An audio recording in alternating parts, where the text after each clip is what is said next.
Hello everyone and welcome to the Gameslushy podcast. My name is Alan Stowe and this week's episode is number 15, or no, is it 16, Charlie? Thanks for 16. Introducing me, you douche.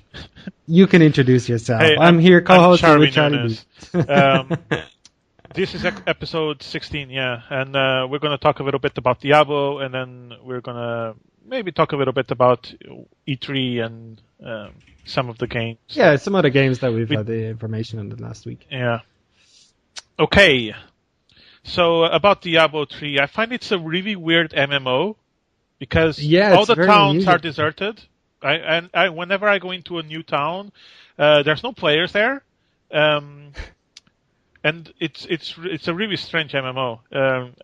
I just don't get it, and it's quite short. I finished it in 14 hours. This is the shortest MMO I ever played. You do know it's not actually an MMO, right? What really? What's that login problem about then? That's something like... What's the whole deal with the login? Oh my god. So why do we have Diablo errors? 3 is not an MMO? No. Oh, fucking hell. Okay, I thought it was an MMO. Game points going down. It is not an MMO. Oh, fuck. We've been playing it together quite a lot, and yeah, last week or so. We're on nightmare mode now. Yeah, getting our asses flying through the nightmare. Yeah, getting our asses kicked a lot. At least the difficulty curve is there. I mean, I have to admit, I was so disappointed when it ended so fast. It's like, this is 10 years in the making. It is? Not more. I keep hearing people say that, like, it's 10 years in the making, but I don't think they've been making this game for 10 years. I know it's been 10 years since Diablo 2 and Diablo 3, but I don't know if that necessarily means that it's been in development for 10 years. Of course it does. That's how it works with every game. But what are you enjoying the most about it so far? Slashy. I mean, it's mindless destruction, really. It is mindless? When I try to go mindless, I end up dead. No, I just go mindless destruction. I take pure enjoyment out of the fact that I smash thousands and thousands of mobs. Yeah. As God mode. Yeah, that makes you feel powerful, smashing away for so many. Yeah. I think that's the most fun. It's a different pace than like World of Warcraft, where you usually fight only like 5 mobs at a time, right? Most of the time. Generally. I suppose if you run the comparison, we also have, what was the name? Dungeons? No. What's the next game that's coming out in a couple of months that's the same genre? Torchlight 2. Yes, Torchlight. That's the word I was looking for. Yeah. But yeah, the Torchlight 2, it's selling quite well on Steam. Yeah, the pre-orders are going up and up. It's I wonder if Diablo has a hand in that. I don't know. Maybe. Because, Torchlight is made by the creators? No. It had like one guy and a few people. Just one guy from Diablo 2? The game's director was involved in Diablo 2. Yeah, Max Schaefer, I think is his name. Oh, Torchlight 2 is the number 2 seller right now on Steam. It's way above Max Payne 3, and that speaks volumes about how much it's selling. Because Max Payne 3 is selling quite well. At the moment, yeah. So I suppose that brings out the controversy about what's going on with games. Have you noticed another game has gone down and been pushed back until February 2013? The last one was Aliens Colonial Marines. Colonial Marine. Colonial, yeah. You could just go dyslexic bastard. I know. Oh my god. Colonial Marines, yeah. And, I mean, this is the third game now. What do you mean third? Third in what? The third game that's been pushed back until February 2013. Well, you have BioShock Infinite. Yeah. And you also have the latest Tomb Raider. Okay. But it's better that they, it's better that they take their time and get it right. I always think like that. It's better than they just releasing it and being a piece of shit, because it's fucking it's fucking aliens. Yeah, true, but at the same time it's a bit odd. Normally I don't mind hearing about one game being pushed back because of delays, but we're starting to see a very strong occurrence in this.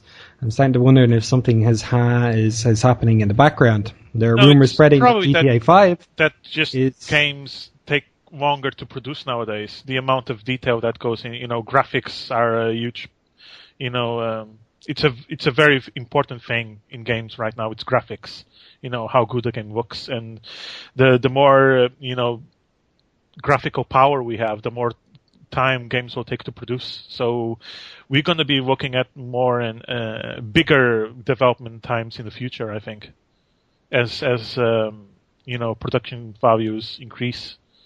Yeah, I don't doubt that, but I think the fact that it is 3 games now in the last couple of weeks kind of gives a little bit to conspiracy theories. I'm open to that. I'm open to the possibility that there's like I said, there's rumors going around that GTA 5 is going to be taking over the whole sale scene, so other people are pushing back the games to allow people to get money back for this. And it wouldn't surprise me because, with the amount of player base that game has, I could easily see. I mean, even the latest trailer that they put up immediately hit 20 million views. So yeah. Chances are there's approximately that amount of players actually looking forward to this game, and that's a huge amount. Yeah, GTA has people a to save money big following. GTA, yeah. I personally didn't enjoy GTA 4 as much as I enjoyed the previous GTAs, but that's true. I think my favorite one was San Andreas. True. Is that 2 or 3? San Andreas. That was 2 or 3 are like they're not even the same kind of game. They're like top-down games. There was Grand Theft Auto 3, which was the first 3D Grand. Yeah, it was the first 3D one that I played. And then there was Vice City. And then San Andreas, which was my personal favorite. Yeah, I think I was on the same boats. But I remember GTA 1 being the top-down, but I thought GTA 2 No, GTA 2 was still top-down. No, those were still really? Top-down games, yeah. I have to apologize for this. I have a girlfriend in the background spamming keys, so you'll have to be aware of this, what's going on. I thought it was you typing real quick to see if I was right. No, unfortunately not. But anyway, about those development cycles getting longer and longer, what would you prefer? Do you prefer that a game is pushed back a few months? Or do you prefer that the game is sent to the printers incomplete and then charge you 10 extra bucks for day 1 DLC that should be on the disc? Okay, all right. 10 points for that. I would much prefer that they push back, but I just don't think this is naturally the case.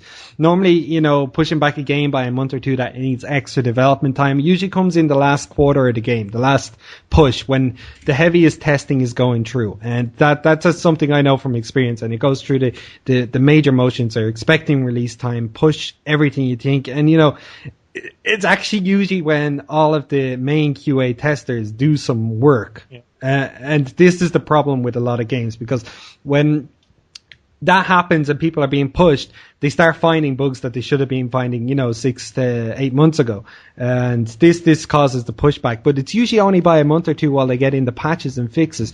We're seeing games actually being genuinely pushed back 4 or 5 months at a time to allow for something. And that's a big gap. And that's probably why I have a little bit on this conspiracy theories. 4 months, yeah. which is what BioShock is looking at right now, because it was supposed to be released in October and it was pushed to February. 4 months is not that bad for them to, and they're even saving time, but by not having the game at E3 or other game conventions, because it takes time away from the development from the developers to do those demos for those events. So they're skipping that as well. I don't know if you read about it. No, I haven't. They're not going to have BioShock Infinite at E3. Oh, that sucks. Well, it's like it's either do that, it's either bring BioShock to the E3 and take away time from your developers that they could to develop a demo that instead of actually developing the game. Or just but come on, all right, hold on a minute.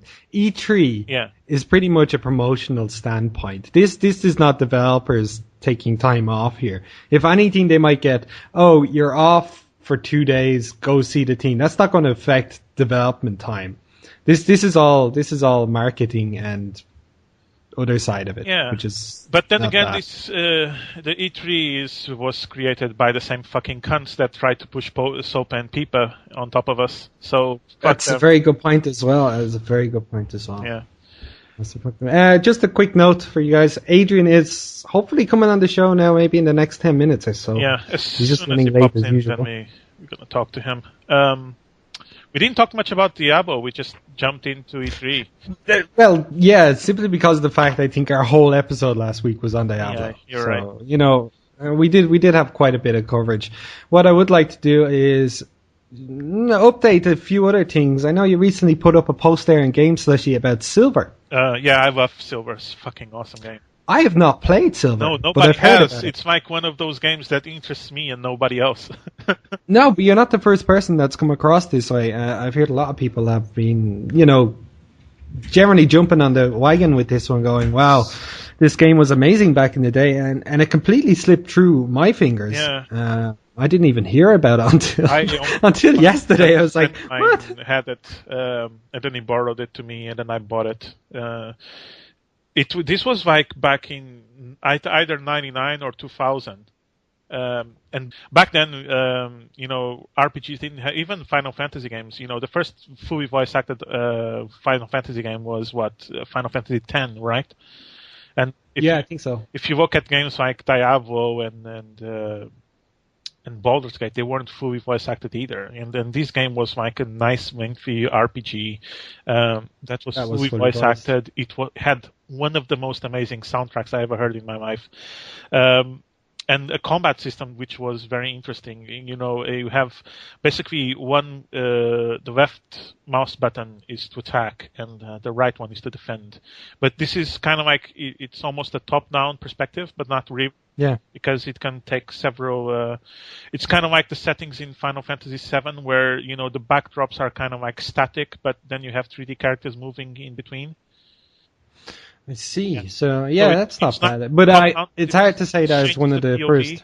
And also, so basically you have like this combat system that was like nothing that I played back then. It's not like what Diablo 2 used to be, where you click on something to kill it, right? You know, click continuously. You know, you don't do that.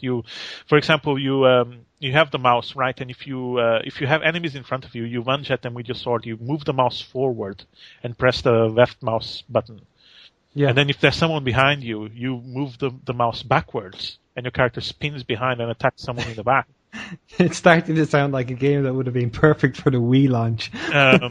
Yeah, it's kind of like that, but with the mouse, and then you can swipe sideways with, you know, by moving the mouse each way, you know, left or right, and then you have these special moves which you create by making special moves with your mouse. But what really, really got me into that game, it was the soundtrack. It was a combination of soundtrack and the combat was just beautiful, and the voice acting was lovely.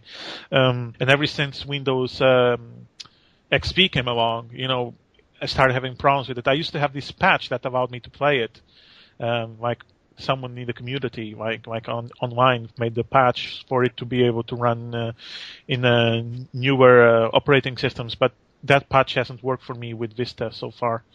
Well, that's a pity. Well, at least we know at the moment it's up on Gamersgate for. No, not Gamersgate. It's on Good Old Games. Oh, it's GOG. So yeah, Good Old Games. Yeah, ever since I've heard about Good Old Games and learned about what they were doing, this was the game I've been waiting for. It's so fucking awesome. I really recommend it. It's $5.99, which translates to roughly about 4.5 euros. So it's really fucking cheap. Yeah, that is a good price, even for an old game to be relaunched. Yeah. So yeah, I'll probably have to give that. I'll put that onto my list to try with all these other old games. Silver is highly recommended. I've probably finished that game around 20 times.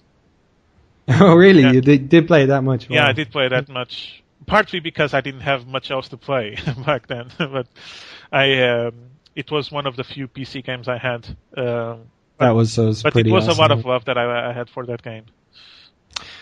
Cool. Well, be sure to check it out on the site, guys. There is some more information on other games which we'll cover in this episode that you can pop onto the website, Gameslushy.com, and you can check out. We recently just put up a really long review. Charlie spent probably hours working on this. Not hours, but I tried to, try to be as thorough as I could and phrase